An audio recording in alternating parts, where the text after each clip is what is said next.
All right, good morning, folks. My name is Jan Santerre.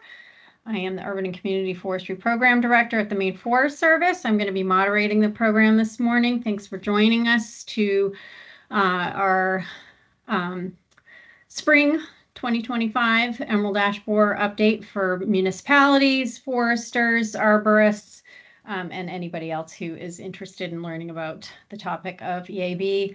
EAB management in Maine and what we're doing in response to that. Before we get started, just housekeeping. Remember to mute your lines if you can. I believe we have that ability as well, but do so if you don't see that you are muted. If you have any difficulty with connectivity and speed, sometimes turning off your camera can help, but cameras certainly can remain on as well. And let's see, we do have CEU credits that we're offering for this program. We have one pesticide applicator credit and 1.5 forester credits. In order to receive those credits, you do have to complete the quiz that will be embedded into the program. And make sure that we know who you are.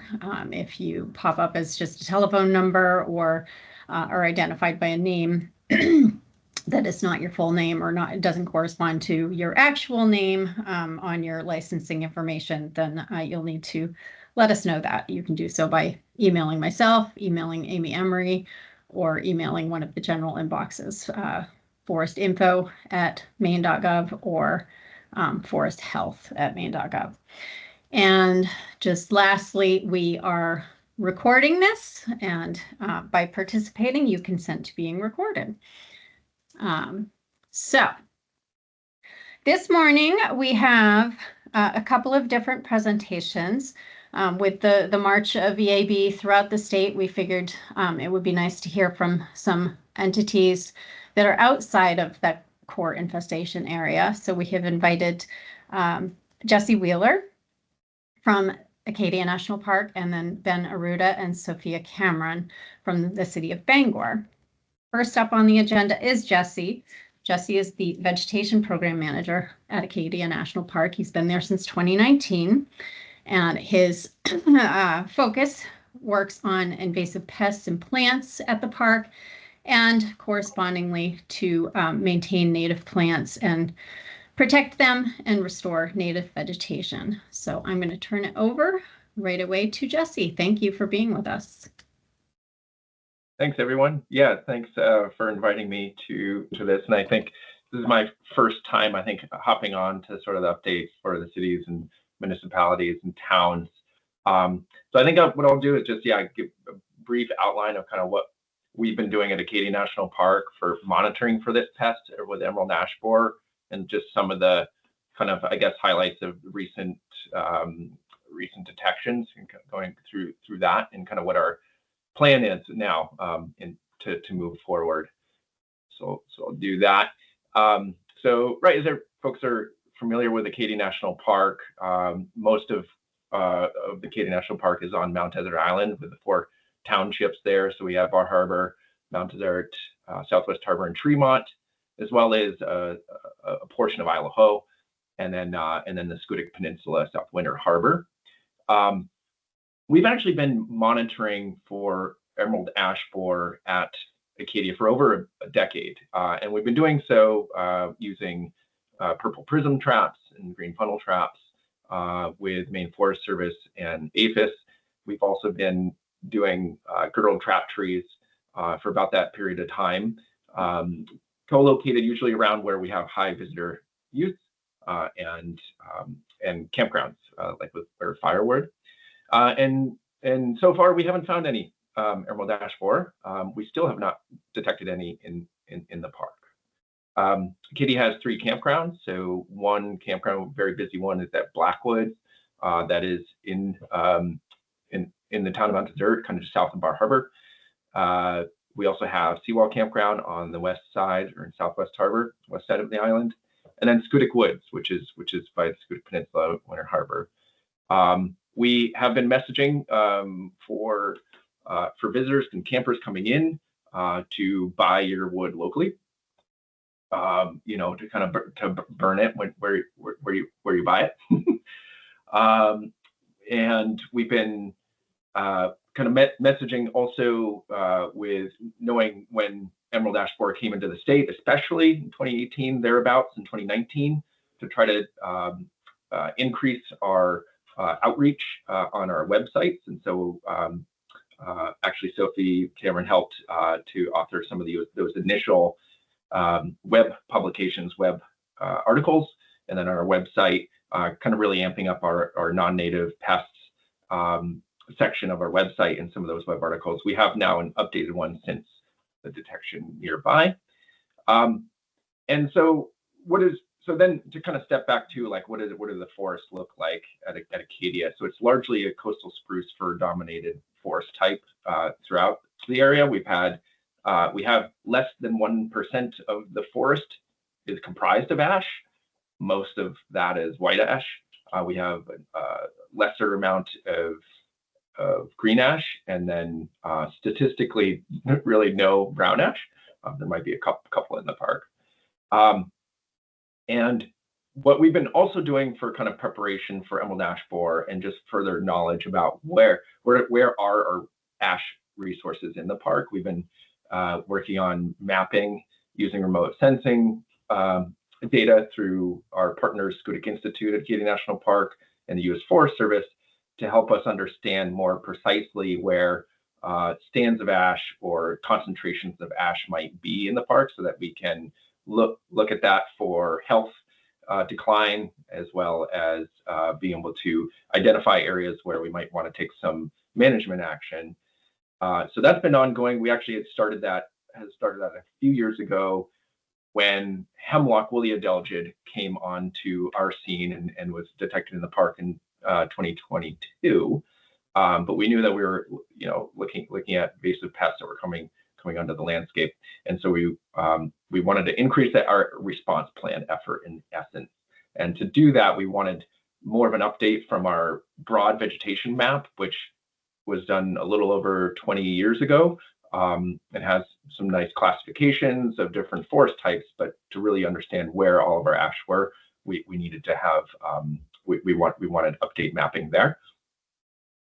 And then of course, like I mentioned, educating visitors through web-based, but we also try to do that as well through bringing awareness from where our trapping locations are in certain locations that are high visitor use areas of the park, by including signage and information for our rangers to communicate to visitors the importance of ash, certainly economically, importance of ash to our Wabanaki tribal partners, the importance of ash just broadly for the ecosystem, even if we don't have all that much ash in the park.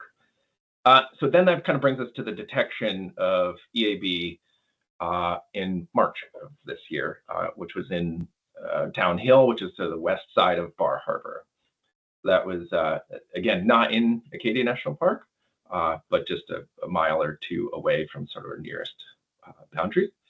And so basically what that meant was kind of kicking into high gear communications with Maine Forest Service entomologist folks, our neighbors, other conserved lands, land managers, and communicating kind of response strategies and kind of understanding of what is it, kind of what does it mean, right? Sort of here we've been sort of preparing and knowing that emerald ash borer will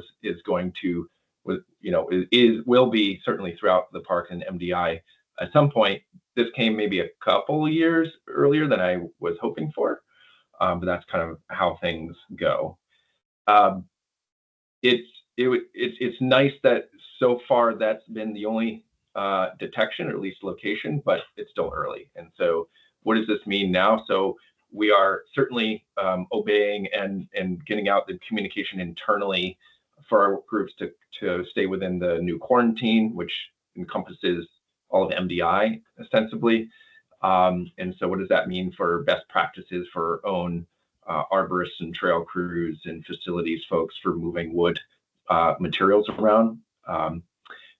We've also are preparing now. Blackwoods is open, and some of the other campgrounds will open up soon enough, improving our messaging and updating our messaging essentially, yes, buy it where you burn it, but also burn it where you buy it. We want to keep firewood essentially that are either produced on MDI or purchased on MDI to stay there and not kind of move around. So don't take your leftovers home, essentially. If we have a camper, let's say staying at Blackwoods, they don't burn all their firewood, and maybe they have reservations over in Winter Harbor and Schoodic Woods or elsewhere, another, state park or another campground in Maine. Leave whatever wood you have, right? Like, don't bring that off, just to kind of like keep it as a, kind of a conservative approach that way. So we still want to slow the spread even around here, even though it's detected in Bar Harbor, at least that township on MDI so far. We are increasing our early detection. So I mentioned we've been monitoring for over a decade, but that's just been in a couple of locations. And so we're going to kind of increase that with the numbers of girdle trap trees in strategic locations to where we can see if they pop out into different geographic locations in MDI, let's say, sort of a newer outbreak. And then also to kind of evaluate perhaps how the natural spread might be from that Town Hill location. And also still collaborating with APHIS for, I think we're going to upgrade in some respects from the purple prism traps to the green funnel traps with a little bit more precision for that, and increase the numbers that we'll have throughout the park. We will also be establishing forest health plots in stands of ash to track the eventual decline and changes in forest composition and structure. We also will be mapping at where specific ash trees are that would pose a risk for hazard trees, right? So that might need some future removal or to address hazards. So those are near structures, campgrounds, picnic areas, anywhere that there's a target, so that we can plan for the next years out how we're going to tackle that.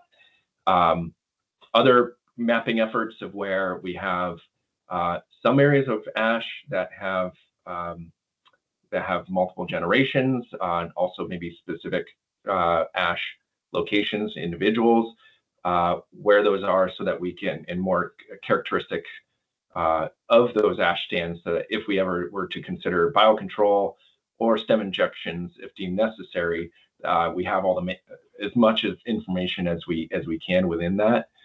Something to the where if we're going to consider some of those strategies of using biocontrol or chemical control, that we have to go through a process of gathering a biological evaluation that we have U.S. Forest Service help us with, and we have National Park Service kind of procedures for proposing use of pesticides or biocontrol, and we kind of have to meet certain parameters before we even consider that.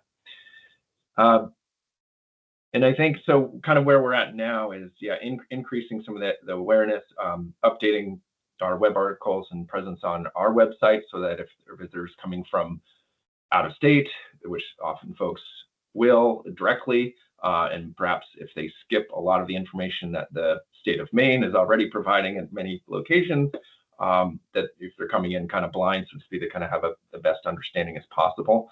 And outfitting our rangers, so folks that are communicating with visitors and with campers, and folks, they have as much information as possible there.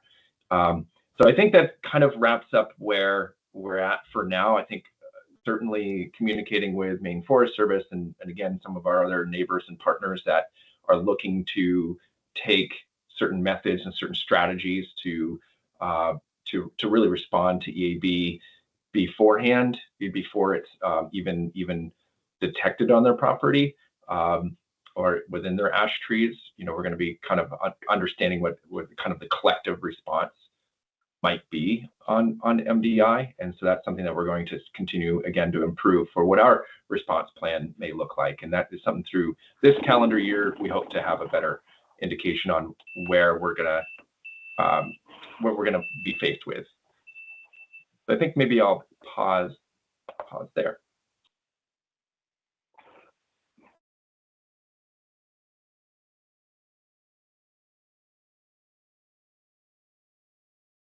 Great, thank you. Jesse. Folks, if you want, you can certainly type questions into either the Q&A or the chat. I don't think that I see anything at this moment. And Amy, I think, is busy trying to work on some logistical issues. I got a couple notes from people that they weren't able to get into the meeting. So we may have a few people additionally coming in. This is great, Jesse. I mean, you know, the news that we found EAB on MDI was pretty devastating to all of us. And I want to take this opportunity to highlight the work that all of you do out in the field.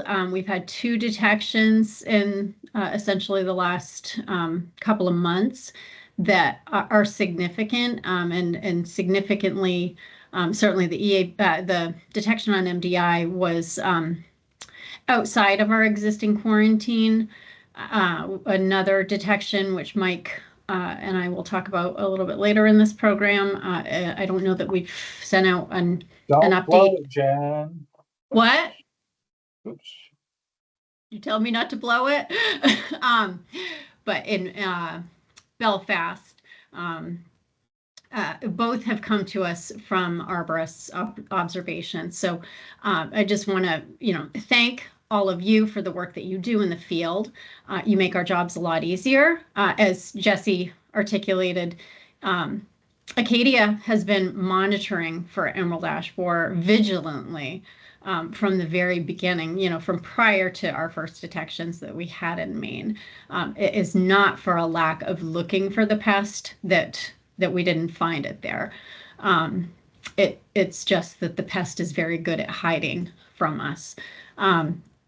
You know, and we can't be everywhere all the time, all at once either. So, you know, the work that you do is super important to helping us understand where the pest is and to try to stay ahead of it. So looks like we may have something in the Q&A here.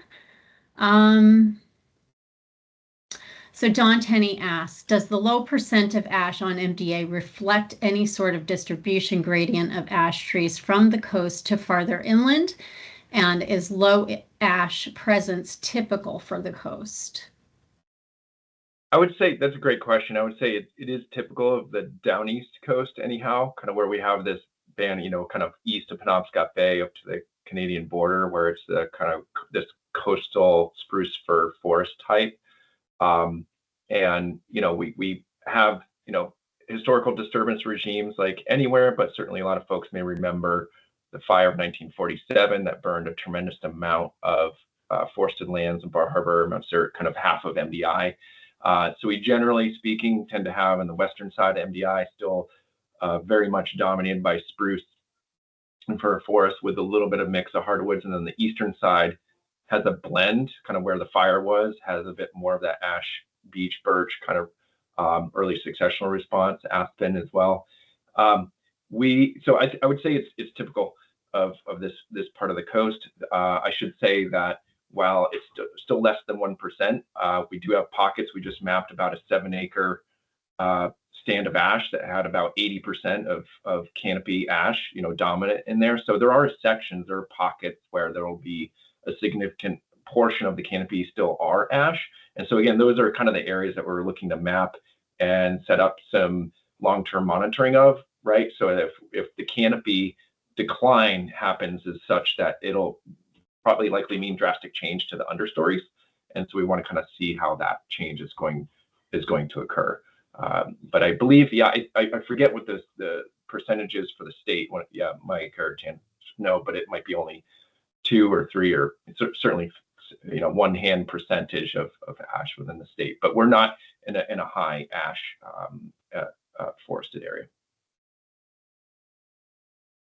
Great. And then Sophia asked if the ash percentages you shared included the trees and forests on the Schoodic Peninsula. Yes, yeah. So the data we're using are from our own long-term forest plots, which are done very similarly to the forest inventory analysis methods, and that includes all regions of the park where we have MDI, Schoodic, and Idaho. So, right, Schoodic and Idaho also, again, mostly kind of that coniferous spruce forest. Great. Yeah, and to Don's question too, there are pockets of ash, higher populations of ash on the coast. I would say, one place that comes to my mind is around Rockland, Thomaston.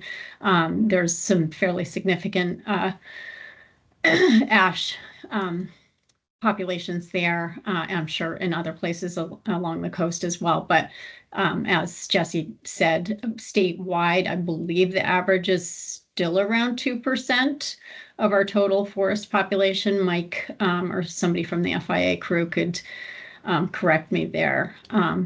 So it's not, percentage-wise, it seems small. But when you actually look at the numbers of trees, you're still talking millions and millions of ash trees. Let's see, Phil Norris, our arborist over in Blue Hill, mentioned that they did a survey of ash in Blue Hill last fall. They had 71 significant ash trees, and mentions that they have a bunch of radical organic farmers who are opposed to using any insecticides. So what are we looking at for physical methods, if there are any? Paint, screening, anything anybody's aware of?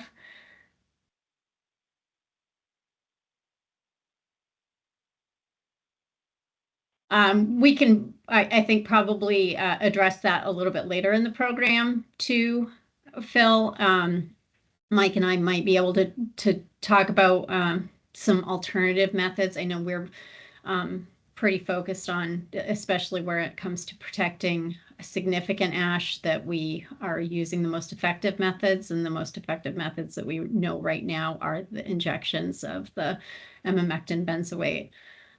But we'll tackle that one a little bit later in the program. I think right now. Hey, Jen, can I add? Yeah. Yeah, because I just heard recently that they were doing some experimenting with the bark applications to treat them to the same products that they use for woolly adelgid. Do you hear anything about that? Oh. Are you referring to more efficient way? Like a basil bark application of imidacloprid or something? Yeah. Okay. Yeah, Scott, are you referring to imidacloprid? I believe that's what I'm referring to. I just heard it yesterday that I don't know if it's been going on long enough to measure success. I'm going to let Mike tackle that, or somebody else. Okay. Go ahead, Colleen. I do know that that various neonicotinoids have been used with variable success, and they've been used for quite a while. But actually, emamectin benzoate is by far the most effective, and has the highest rate of mortality for the emerald ash borer, and usually needs to be used about once every 3 years. So as far as I know, that is still kind of the gold standard and the most effective thing to use. Okay, thank you. I'll just add, so yeah, that's not new technology. That's actually one of the older things that's been used elsewhere that people have gotten away from, with trunk injections being the, most effective and overall safest form of application now, kind of the general accepted. There has been some back and forth with other states, so I just want to remind folks that pesticide use is dependent on state regulations. So like things like imidacloprid are not legal for that sort of use in Maine anymore, even though places like New Hampshire, I believe they are right next door. So we've had some, back and forth with folks offering services from New Hampshire and adjacent areas to Maine, but just keep in mind that there are very different regulations where that border appears. So yeah, it's always dependent on labeling and things like that. So by far, the most prevalent and successful thing you're going to see in Maine right now is direct trunk injections of emamectin benzoate.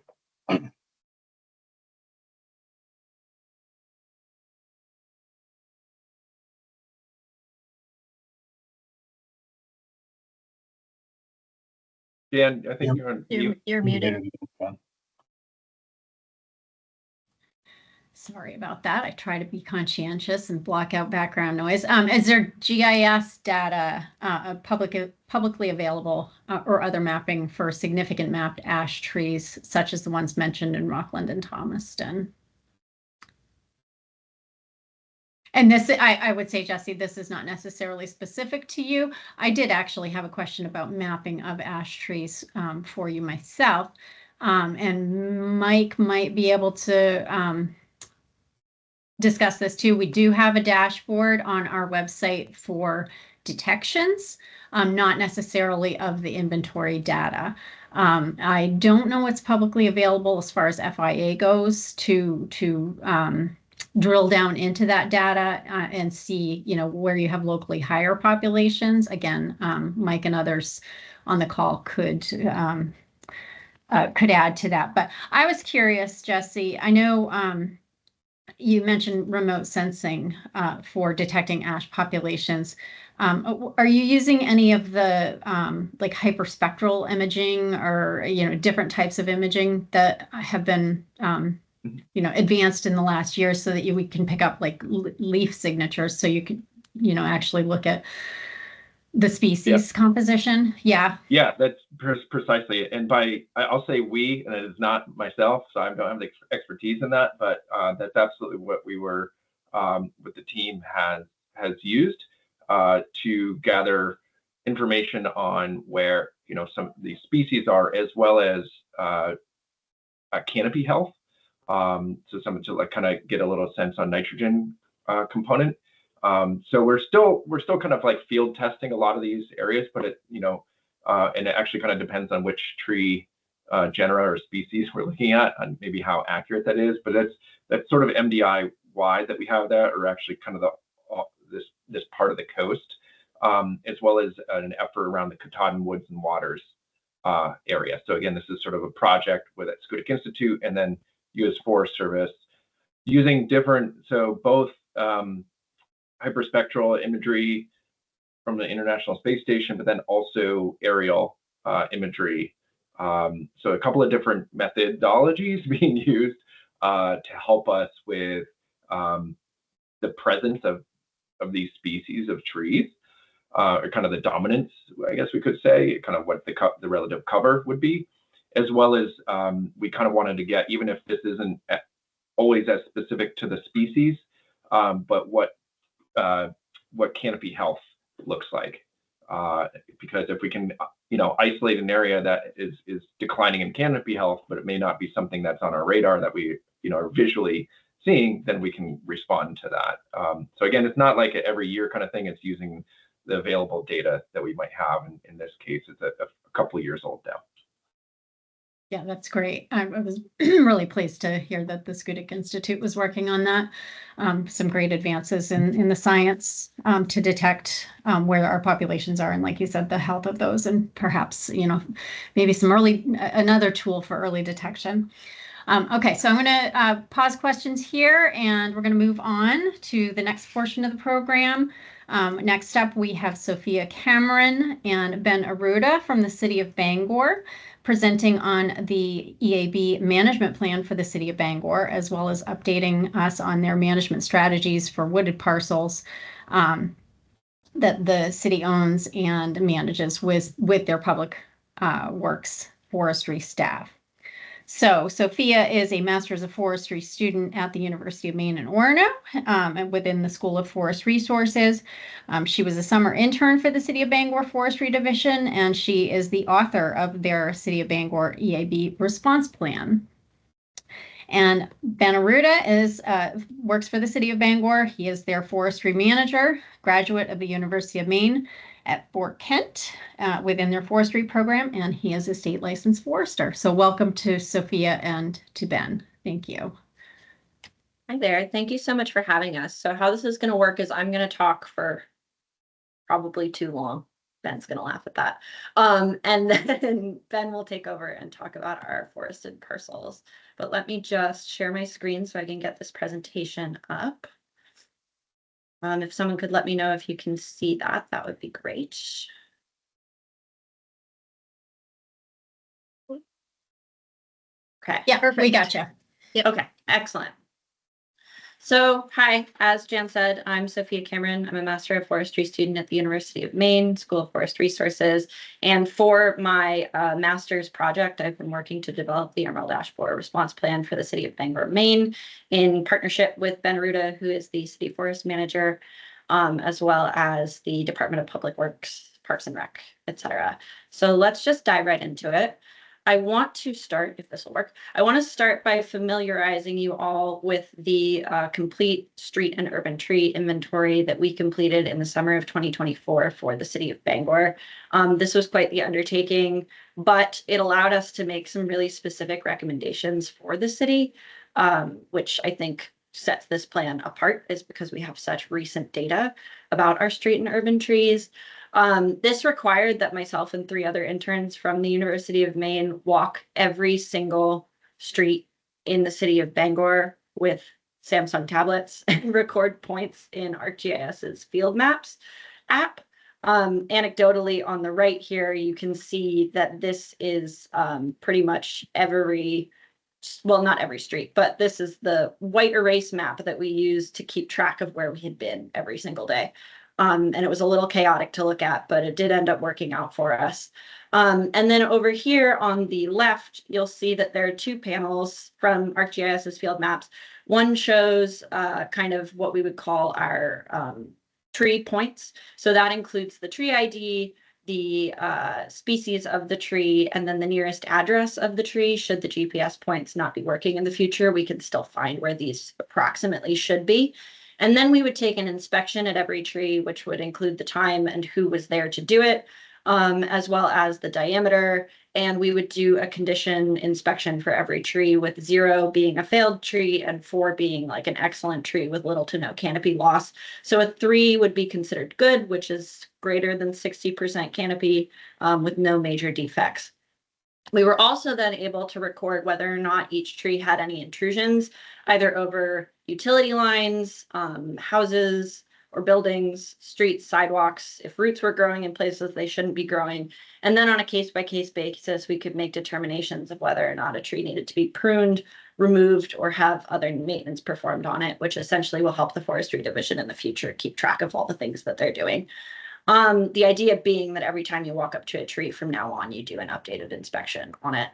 I will note that this inventory does not include any privately owned trees, and it doesn't include any trees that are in the forested areas of the city. Ben will be talking about that a little bit later, but it does include all trees within rights of way, within public parks, within public cemeteries, and within any public school grounds.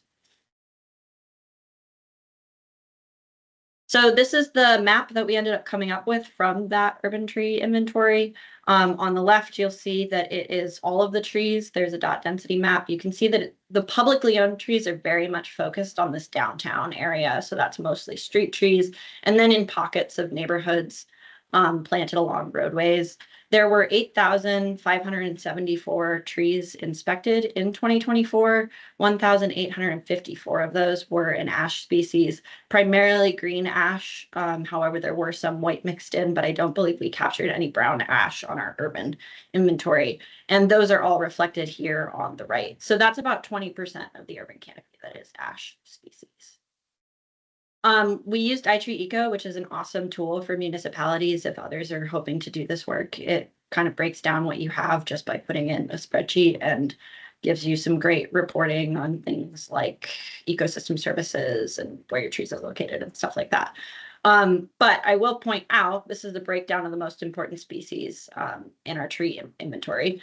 I will point out that that 42% of our urban canopy is either Norway maple or an ash species. So obviously we're looking at losing, since there's, I believe it's a 98% mortality rate once a tree is infested by EAB if there's no intervention. We're looking at losing 20% of the canopy across whatever period of time it takes for the killing front to pass if we do nothing.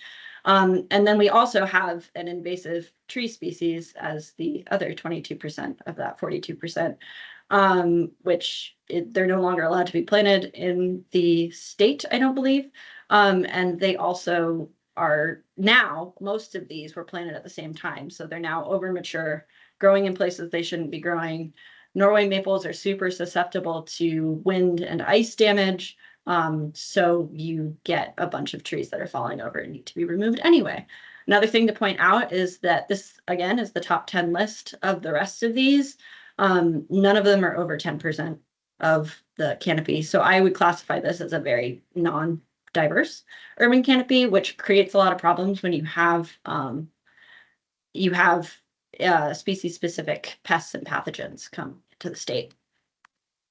So our current management strategies, we're not reinventing the wheel here. We're not doing anything super, new. We're sticking to kind of all the things that have worked. However, because again, we have this very, very recent data on a per tree basis, we're able to really tailor this response plan to the city and what it needs. So we have removals, so preemptive removals of trees that are currently hazards that will become more hazardous should they become infested. Trees that are qualified for treatment, so that are in good condition. And then we want to make sure that we are not only replacing any of the ash trees that are removed or lost to the insect, but we are also expanding the urban canopy for a lot of reasons that we'll talk about in a little bit. We also want to continue to monitor for the insect in Bangor. It is yet to be confirmed, though there is a confirmed infestation in Herman, which makes up the western border of Bangor. And then we also want to have a really robust public education and outreach program around all of this. So let's start with our required removal strategy. Again, because we had this very recent data and we knew that this was what was coming down the line, myself and the other interns took great care to make any comments on specific ash trees that were really poor condition so that we could go back to them later and do full assessments to determine whether or not they should be removed. And what we were looking for were things like this with incredibly sweeping trunks. This is leaning towards a children's playground.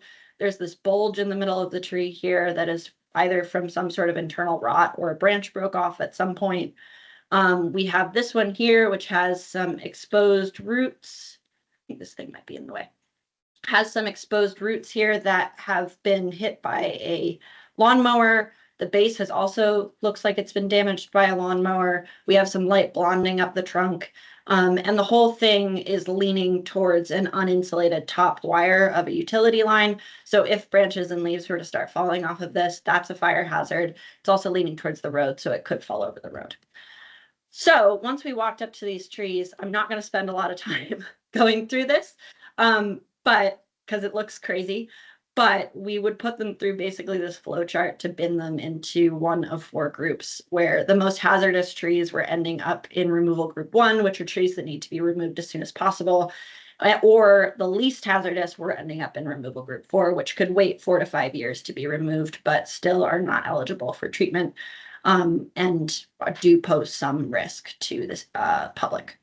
But essentially, that then creates an ordered list to generate a more efficient process of taking these trees down so that there's less public safety risk and less damage to public property over the next couple of years. So our treatment strategy, again, same thing, except in the inverse of our required removal strategy. We were looking for trees that were of really good condition, had very full, nice canopies, significant landscape trees, trees that provided really good shade in certain locations. And we ended up selecting 250 of them initially just to start this process. We are, like we all just discussed, we're going to be treating with an emamectin benzoate product using the injection method of application. That will be done on a 3-year rotation. So we're applying at a slightly higher rate, 3 mils per inch DBH instead of 2.5 to make sure that we get that 3-year coverage. And that way we can apply insecticides on a 3-year cycle so that, we have our group 1 or year 1 trees getting treated this spring or next spring, and then year 2 the following and year 3 the following, and then starting everything over. And we're going to do that on a 9-year treatment cycle, so 3 rotations of that. We're starting with treating trees on the western side of the Kentuskeg because Herman is right here. That will allow those trees to start being protected as soon as possible from the insect. And if they are already infested, prevent more damage than there needs to be. And then we'll be moving eastward across the stream. So our replacement strategy, we want to make sure that we're protecting the ecosystem services that these trees provide.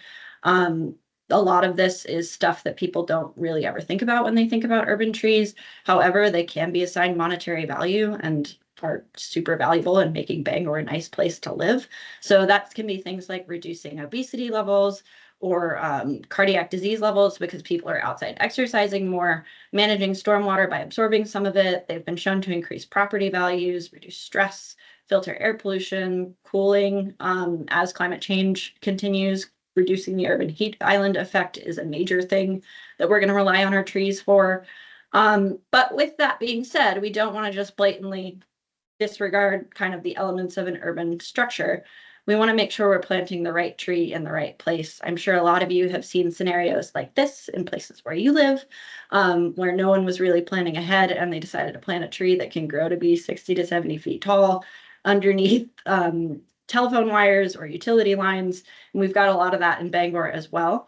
So we are making sure that if we are removing an ash tree in the inappropriate spot, we're replacing it with a species of tree with the correct growth form where it's going to be successful there. And that'll also reduce the amount of trees that need to be removed every year because they become problematic. Additionally, we're looking at using new tools in the tool belt, such as assisted species migration, as well as assisted range expansion, both using more southerly New England trees when replacing. And that way we have a more climate resilient urban canopy. And also it creates sort of a refugia for those species should they become at risk in their native range.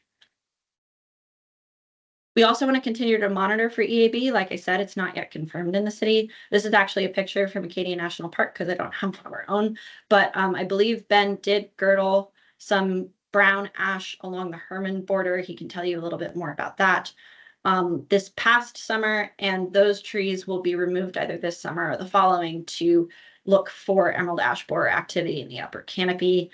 The Maine Forest Service has also deployed several purple prism traps across Bangor, which they check routinely to see if we can get some detection of emerald ash borer in the area.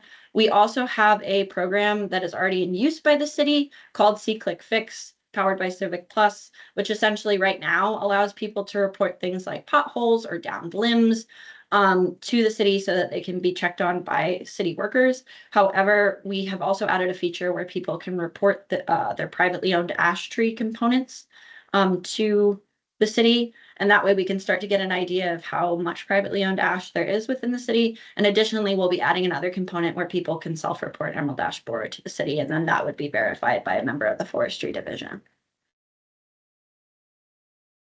Again, we want to maintain a really robust public outreach and education program through all of this. That has looked like a lot of things so far, and we hope to continue to expand on it into the future. It can be really scary when a lot of trees start coming down and people don't understand why. Especially in urban areas, people have very emotional attachments to trees. But that has looked like so far working with the Bangor School Department, specifically Bangor High School, their science department to develop state science fair projects based around emerald ash borer, and those kids have done some really cool work so far. We've given talks to the Rotary Club of Bangor, we've talked to Bangor Daily News, we've talked to News Center Maine. We've had continued conversations with the Ash Protection Collaboration Across Wabanakik organization out of the University of Maine. I know Ella is in this call, and she's been a great resource for us. We also have had initial conversations with basket makers about the possibility of doing a wood disposal program with them. There are a couple that have experimented with using green ash for basket making. So we just think that would be a good way to utilize the wood that is coming down. The big question we have is, what do we do about the remaining trees? So there are 1,854 total ash trees in this inventory. 250 of those, like I said, will be treated. 436 are required removal trees. So what do we do about the remaining 1,168 ash trees? We could do nothing, which would equal the cost of future damage that they cause, and also would kind of be kicking the rock down the road because they will need to come down eventually or they'll fall down on their own and need to be disposed of. Likely that would make removals a lot more expensive because the trees are more hazardous to take down. We could treat more trees, which we have run the numbers and discounted by 5% over the 10-year period that we anticipate this being at its peak. And that would be $36,000.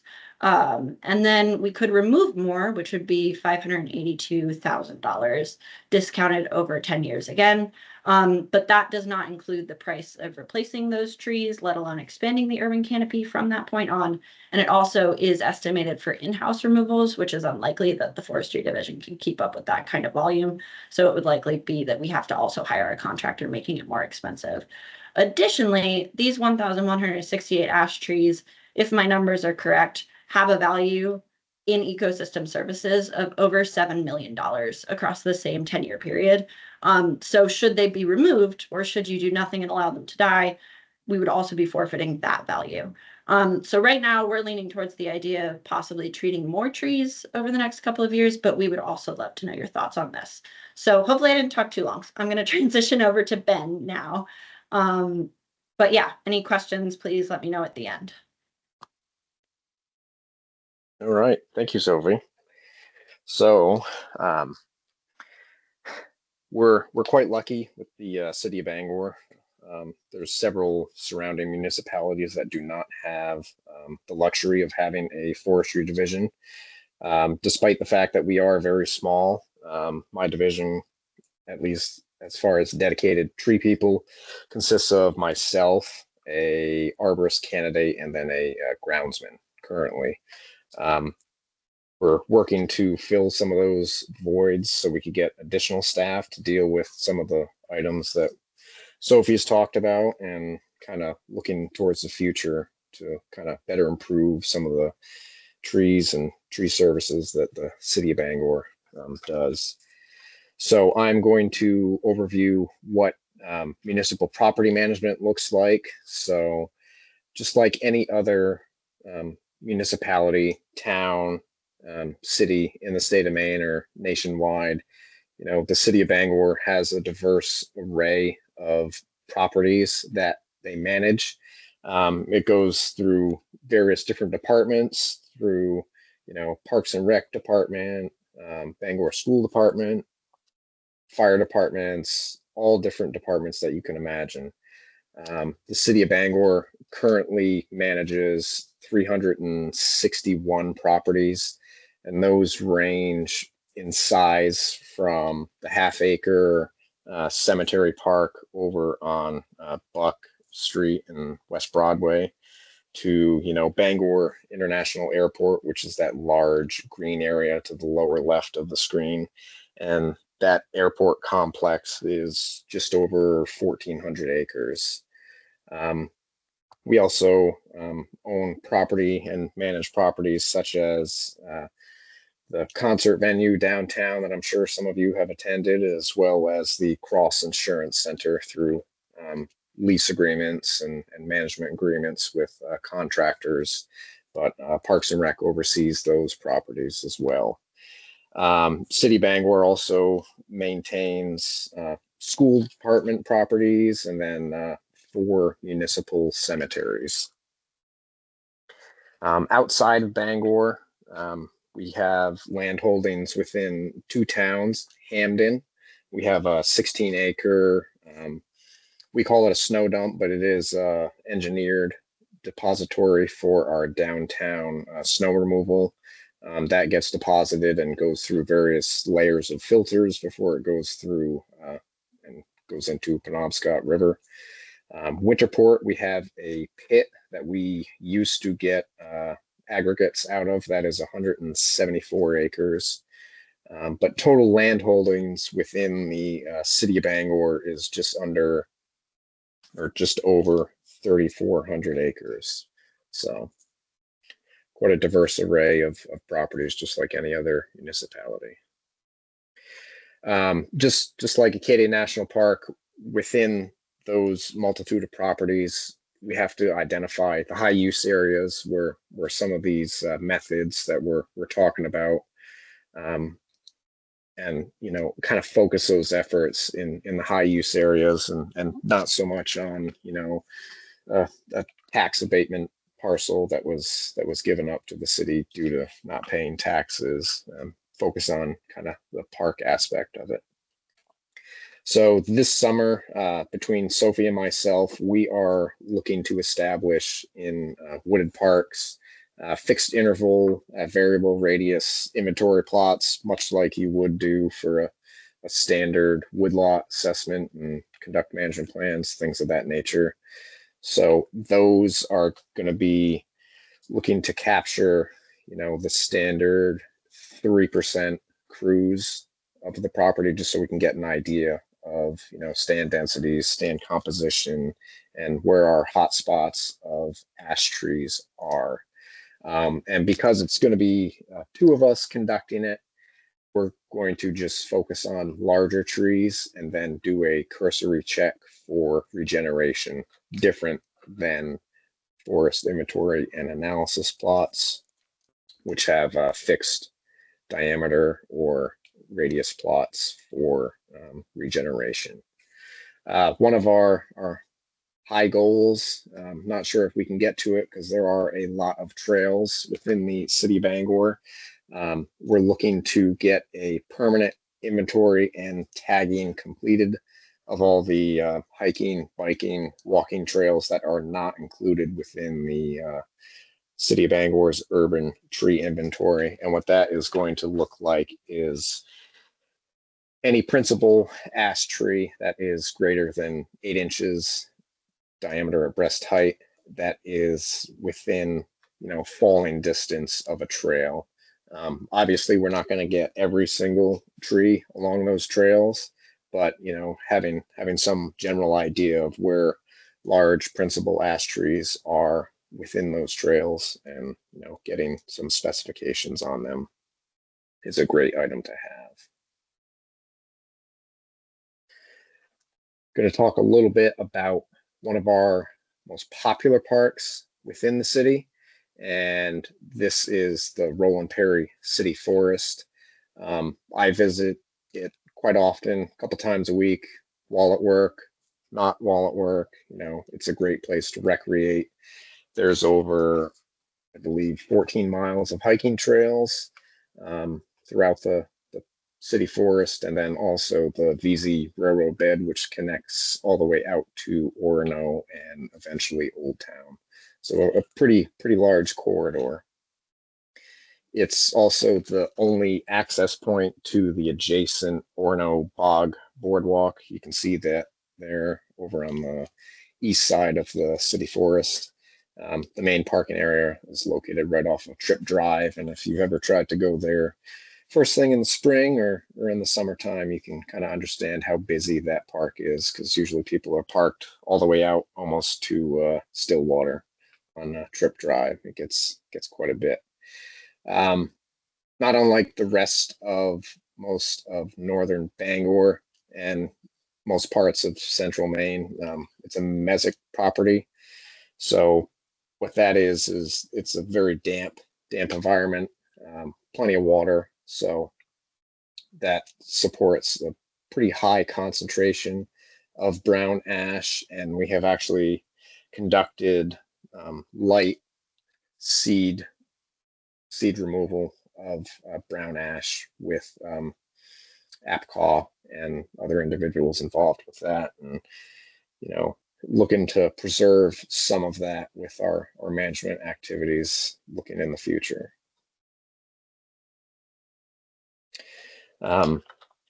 So the whole idea behind the Roland Perry City Forest is that it is a demonstration forest. And if you've done any walking or any recreating throughout the city forest, you'll see the white placards along the trails, which indicate a silvicultural activity that was conducted, the stand size, and then the year it was conducted. Unfortunately, the last silvicultural activity that has occurred within the city forest was done in 1999. So we're looking at 26 years of pretty much hands-off management And, you know, from an aesthetics perspective, we have certain high density stands that are starting to fall apart, and, you know, we're getting a lot of mortality within those stands. So we're looking to follow prescriptions that were done by a management plan that was composed by David Irving. And that is all publicly available at the city's websites. So we'll be following those prescriptions, but in high density areas with ash trees, we're looking to conduct a harvest within those stands, but also, you know, do preserves for those ash trees so that we can, you know, keep track of those trees, check and see that they may or may not be infested with EAB, and then, you know, kind of delineate some management activities from that, you know, harvest going forward. And within that, you know, there's a lot of great resources out there. Anthony D'Amato is one of those, and other various scholars. There's plenty of guides out there, which we'll be kind of leaning on. And, you know, within those harvests, we're looking to tag and track female trees, and kind of leaving the female trees intact and undisturbed to ensure, you know, that we get some prolific seeding and some regeneration to kind of carry out the legacy of ash trees in the future.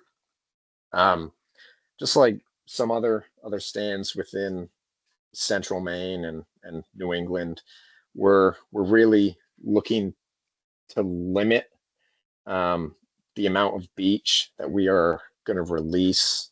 Beech is also another species I'm sure everybody is familiar with that has a lot of negatives going towards it right now, be it, you know, beech bark disease or, you know, beech leaf disease.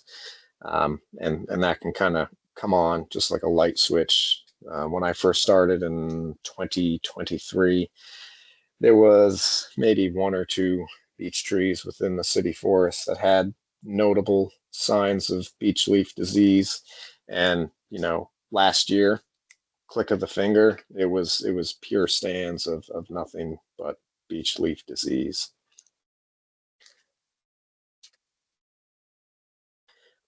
Some of the work that we've completed, Sophie has indicated that we've done a lot of work. Prior to my arrival, the forestry division was more or less a maintenance division, not so much implementation, storm damage cleanup, tree removals, a little bit of light planting here and there. And through changes in upper management, the division has now kind of been reformed. Our tree planting budget has increased tenfold since 2022. So we have 10 times the amount in monetary value to conduct tree plantings. And, you know, now we're staffing myself, and then we just recently had a fully licensed arborist who was employed here, but he did seek employment elsewhere. But we are working on training one arborist candidate and getting all his licenses, herbicide, arborist license, things of that nature. Within the city forest, one of the items that the interns were able to do, in addition to measuring, tallying, and assessing over 8,500 trees, was bring back to life some continuous forest inventory plots that were established in 2002 throughout the city forest. Those plots were tallied back then and then pretty much forgotten about. Since 2002, nobody's set eyes on them. Some of the pins are missing. It was pretty hard to find a lot of them. I tried my best when I was here alone. I could only find 2 out of the 35. So the interns were able to actually find, locate, measure, and tally, and paint all 34 out of the 35 continuous forest inventory plots within the city forest. Some of the other work that the interns have done was they created maps of every single park within City Bangor and notated, whether or not there was ash present in the parks, as well as any work that needed to be done in the parks there. So we also, as I mentioned before, worked through, collecting some of the ash seed within Roland Perry City Forest, and kind of looking towards the future, going to expand some of that and build up a little seed bank here at Public Works to kind of proliferate, because we have plenty of street trees and they put out a lot of ash seed. So if we could build up a bank here at Public Works, that would be pretty good as well, that we could share with others. So one of the things, being a municipality within Maine, previously there was a little bit of connection with the outside world, not too crazy, but looking at changing that. There's plenty of resources outside of municipalities. Maine Forest Service has been extremely helpful. Wabanaki Nation has also been very cooperative, and throwing out ideas on how to manage some of our ash assets. And obviously, as you can all see, UMaine Orono has been a tremendous hand in providing students who were employed by the city of Bangor, and all the work that the students completed last year added up to, I believe, 3,200 hours of labor to get all that work done. So it does take quite a bit, but it's doable.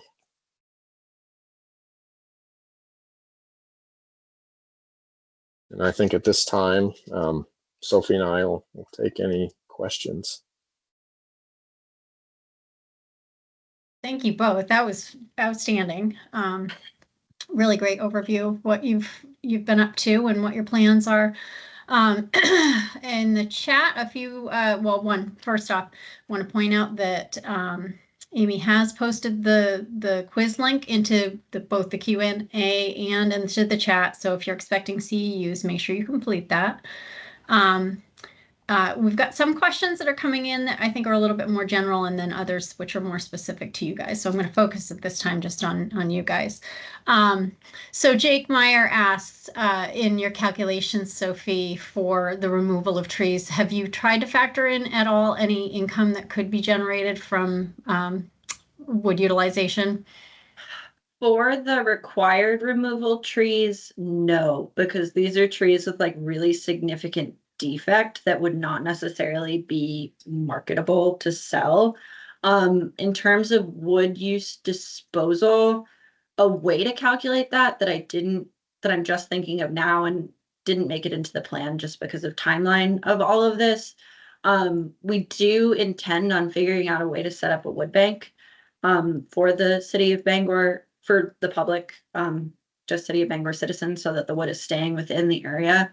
And the replaced cost of that from people having to buy their own wood is a way to estimate that. But yeah, no, there's no marketable timber that's coming down at this time. If removals of more sizable trees start happening, I'm sure that could be factored in, but right now that isn't looking like an option. Does the city have the capacity and the resources for like processing the wood for a wood bank or processing for other uses? So from my understanding, oh, go ahead, Ben. Sorry, you know more about this than I do. We certainly have the floor space here at Public Works, and then other municipally owned properties. Getting through the logistics and whether or not city council would approve of us using labor and funds for that type of endeavor is another scenario that we haven't investigated. Right now, Public Works accepts all sorts of woody debris at our public works shop, and that is ground by a contractor and then taken off site for biomass. I have looked at the numbers to see if it would be feasible for us to get paid for that biomass. And I've pulled scale slips and everything from the contractor. And for calendar year 2024, woody biomass at Public Works is just over 5,000 tons. And biomass now is what, $2-3 a ton. It would be very cost ineffective for us to gain income from that scenario of a bulk woody disposal in that nature, and to arrange that, I don't think a contractor would look at that and say that that's a feasible cost share, because right now we don't pay for wood disposal. It's a wash. The contractor gets whatever essentially stumpage that they bring to the biomass. So. Yeah, I think you're probably fairly fortunate there. Most other cities have to pay for that service because their processors who are trucking that material are having to truck much longer distances to find a use for that biomass. So not having to pay for it is a good thing. Yeah. I did have a question, and I it just, to articulate for others on the call who are working within municipalities. You didn't mention any sort of partnership with your utility companies, but I know you do work directly with the utilities. Or how much have you been able to plan for some of those strategic removals with the utilities? So we've been in touch, myself personally, with Versant. Obviously, they are the biggest players as far as overhead utilities within the city of Bangor. They go through and do their line clearance to standards, and I've spoken with them, and they have pointed out significant trees that they think should come down, and we have removed them already, and looking to form a partnership where we communicate better with each other, because we own the trees. They are within a public right of way, but they own the aerial right of ways. So they, at the end of the day, they own what's up in the air, and then I kind of lean on them to say, you're going to have to remove this tree in order for it to meet clearance standards and safety standards. Is it going to be an appealing tree after you conduct that pruning? Yes or no? And then, just take down the whole thing if it's planted improperly. And we have a lot of improperly planted trees within the city of Bangor. For sure. Okay, I think those were the specific questions for Bangor. There are other questions, but in the interest of time, I want to hand it over to Mike. Sophie and Ben, thank you so much. Great job, Jesse, as well. If you guys can stay on for any additional questions, that's great, but I understand your time if you've got to run too. So thank you. And Mike, I'm going to turn it over to you. Okay, thank you, Jen, and thanks to the previous presenters. So yeah, I will just breeze through a couple maps for folks just to give some updates. So one of the unfortunate things of late winter, early spring each and every year is that we just tend to pick up a lot more positive points for EAB. So if you take a look at this map on the left, this is now available on our EAB website as usual. Hopefully you can see my cursor. I'm just sharing a PDF. But anyways, the story in southern Maine continues. So each one of these red areas at the center of those points is a positive detection. So you can see a lot of these points are merging together in southern Maine. And so that's a 3-mile area. And again, just for the point of illustration, we generally consider that an infested area. So even if we don't know about EAB and every tree throughout that 3-mile zone, it's a pretty good chance. So if you are planning on doing anything about ash trees that you manage, if you're in that red zone, the time to be acting is absolutely right now. May have already passed, in fact. Beyond that, the orange zone, that's a 10-mile buffer. So again, that's where if you're thinking about doing something as far as management, you definitely need to have a plan in place already, and you can start thinking about doing it. So just want to applaud City of Bangor, using that concept. Here we are, they know they have EAB next door, and they're moving. So, that's, super great to see, very heartening to see that, there's going to be some good management there ahead of it being too late. So as we touched on, obviously you saw Jesse talk. So again, one of the big detections of interest was in the town of Bar Harbor on Mount Desert Island. So again, that just happened a couple short weeks ago. We've done follow-up survey in those areas. It appears to be pretty localized infestation at this point, so kind of suggests something was brought there locally. We expected to have a much greater outcry, or a bunch more calls from the public in response to that.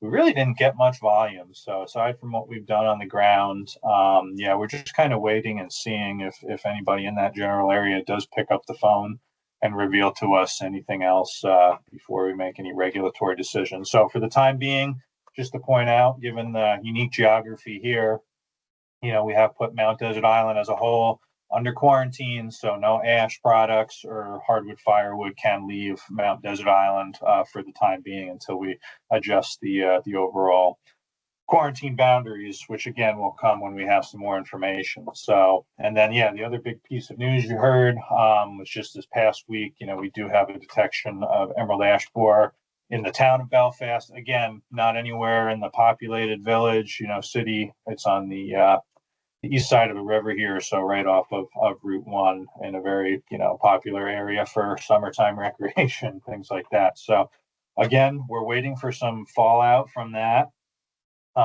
We're just starting to kind of advertise that. We have done a little bit of follow-up surveys. So again, in those areas for the time being appears, pretty localized. We haven't found it next door in Searsmont yet. But again, if anybody's in those areas and has any trees of suspicion, please pick up the phone and give us a call. So anyways, again, that's kind of what we're up against as far as the overall map.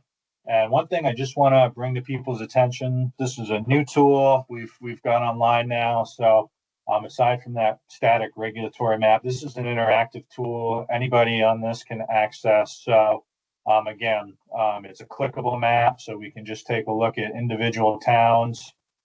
It'll tell you the status, whether or not it's in a regulated area or not. So this hatched area is the quarantine area.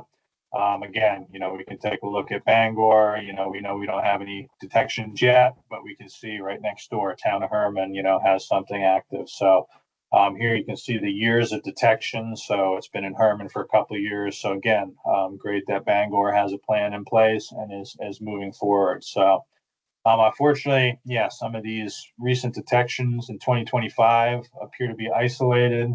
But as you can see, the infestation here in southern Maine, we're filling in a lot of these gaps with the help of public reports and stuff like that. So, we will be mid-May here getting started on a lot of our seasonal emerald ash borer monitoring projects. So again, we'll be hanging purple prism traps all throughout the areas of interest. And then, we'll be reaching out to folks and getting volunteers for girdle trap trees, depending on the areas now that we have some new positive locations. So we'll be kind of adjusting that plan as we go with all this new knowledge. But again, if anybody has any relevant information right now that's on the call, again, we're looking for, positive towns that we don't have on this map yet. And then, as far as, volunteering for things like girdle trap tree locations. So, again, outside of those red and orange areas, kind of filling in some of these gaps. And especially, this area of Hancock County now, the Blue Hill Peninsula is of utmost interest, knowing that, it's kind of triangulated, and we'll just work on connecting some of these dots. So that's my quick update. And we can do questions or wait till the bitter end. I can't remember where we are in the agenda, but that's all I have. Yeah, it's just you and I left here. I think there are a range of questions that have popped up. I didn't have a whole lot that I wanted to offer as far as updates, other than to say, I do get a fair number of questions, both from private landowners as well as municipalities and other public organizations about funding to help to do this work. I point to what the city of Bangor has done so far. Much of that they have supported themselves, which is just fantastic. But Ben alluded to the forest management plan that they have for the city forest. That was supported by a Project Canopy grant. The city is working on a comprehensive public tree management plan now, which is supported by a Project Canopy grant.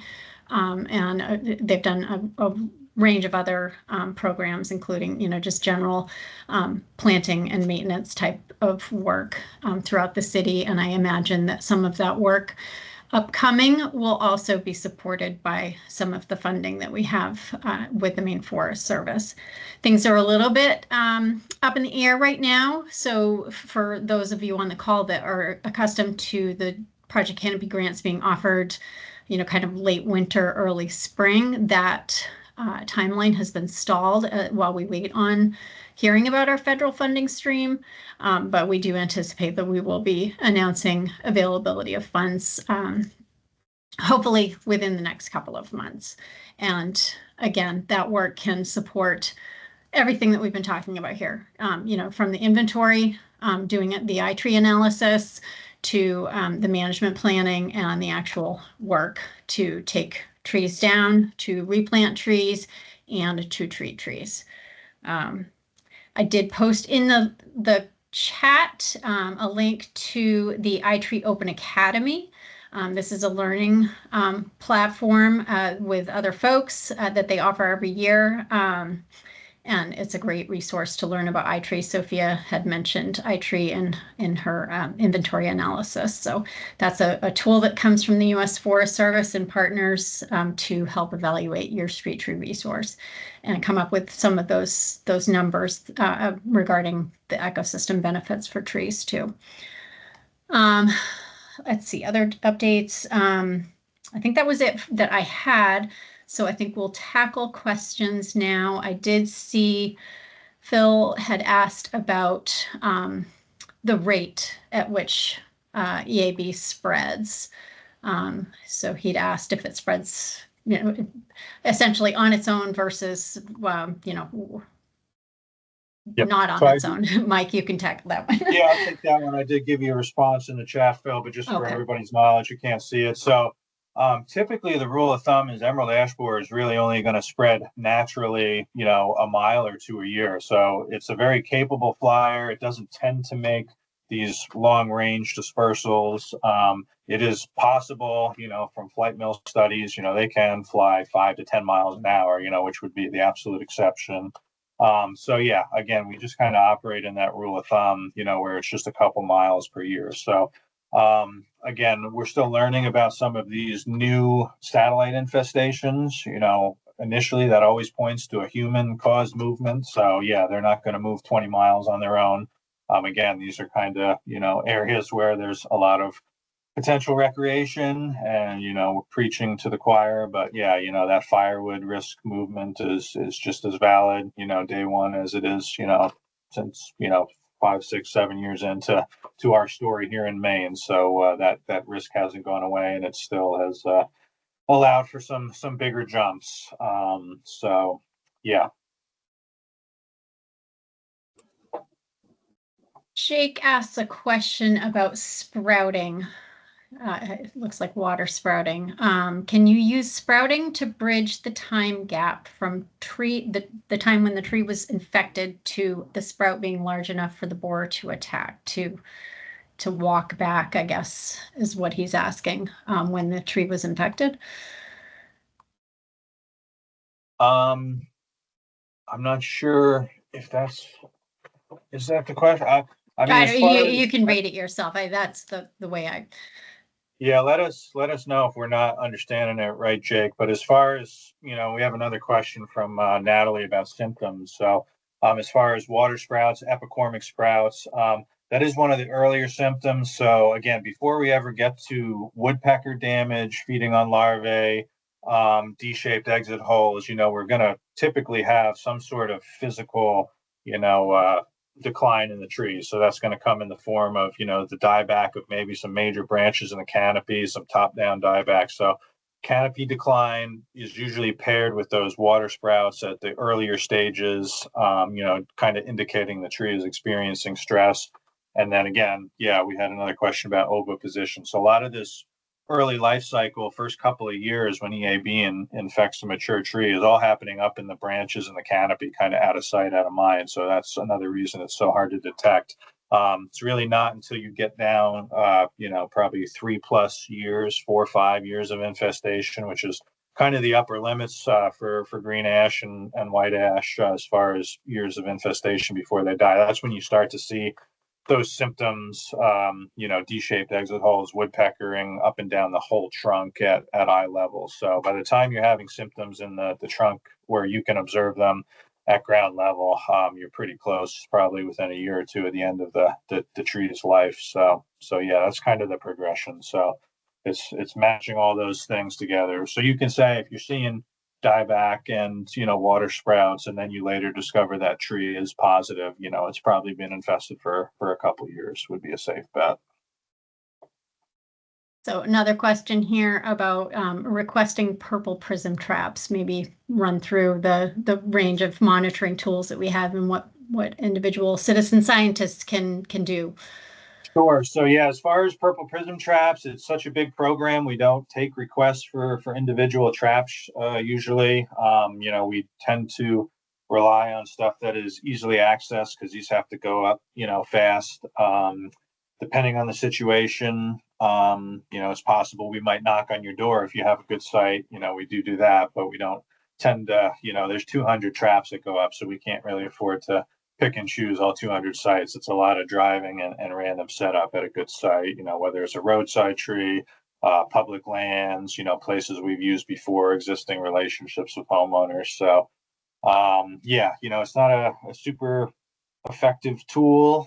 It is, it actually has been effective in the past couple of years as EAB densities have increased here in Maine. We actually had 5 positive traps last year, but again, with these new detections and, Bar Harbor and Belfast, as the map kind of closes in, we're going to pick and choose our sites a little bit more carefully geographically. So we won't really be able to, accept those personal requests for, your property, especially if it's in an area that's unfortunately no longer of interest, so to speak, if it's already totally overrun with emerald ash borer or just too far away from gaps we're trying to fill in. Will Bucksport and Orland be included in any new expansions in quarantine? Again, that's to be determined. So, like I said, we didn't really get a lot of additional information about, we haven't determined that the Bar Harbor infestation is associated with anything on the mainland. We've done some survey in those areas. Haven't found anything in Ellsworth yet, for example, either. So, depending on what happens there, we may adjust those boundary lines. So Belfast, the detection itself is inside of our existing quarantine boundary. You can see that 10-mile zone does spill onto that Blue Hill Peninsula, but it's broken up, with water and stuff. So it's not like a direct connection. Not that EAB can't, make it over the water, or island top. That's totally possible as well. So, we're kind of trying to build, a better picture of what's going on in that particular area of Hancock County, especially because we're just going to, get all our traps going. So we might learn something by midsummer before we, adjust the quarantine boundaries 3 times when we can do it once intelligently. So that's kind of a wait and hold and see for the time being till we get some more information again.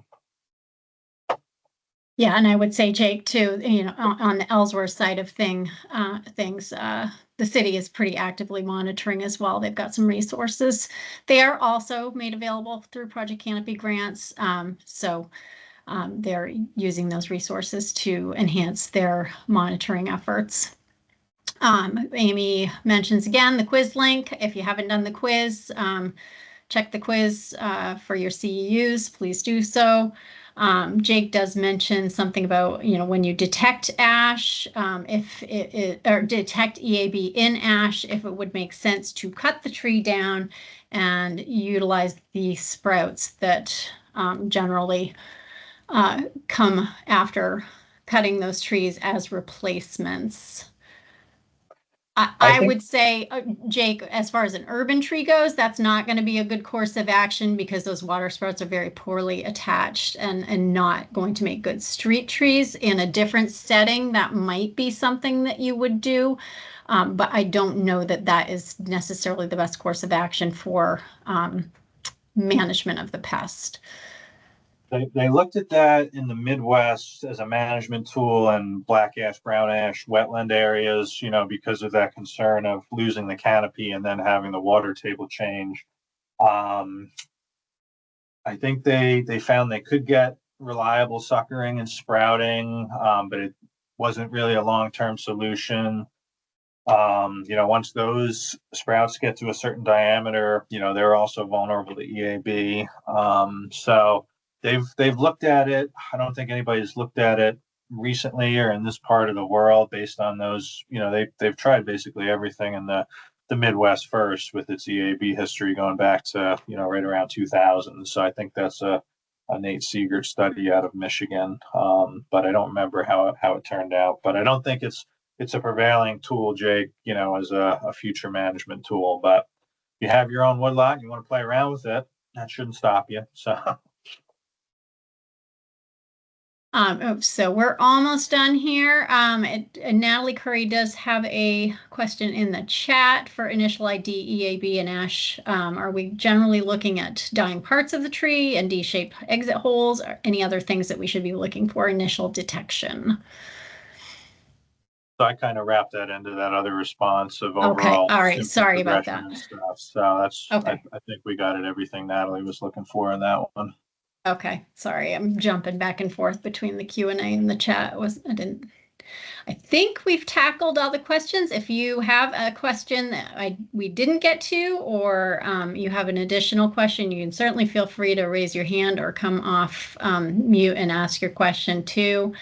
But in the meantime, just there's a bunch of resources that were posted in response in the Q&A as well as in the chat as far as maps go, the iTree Academy, the quiz, etc.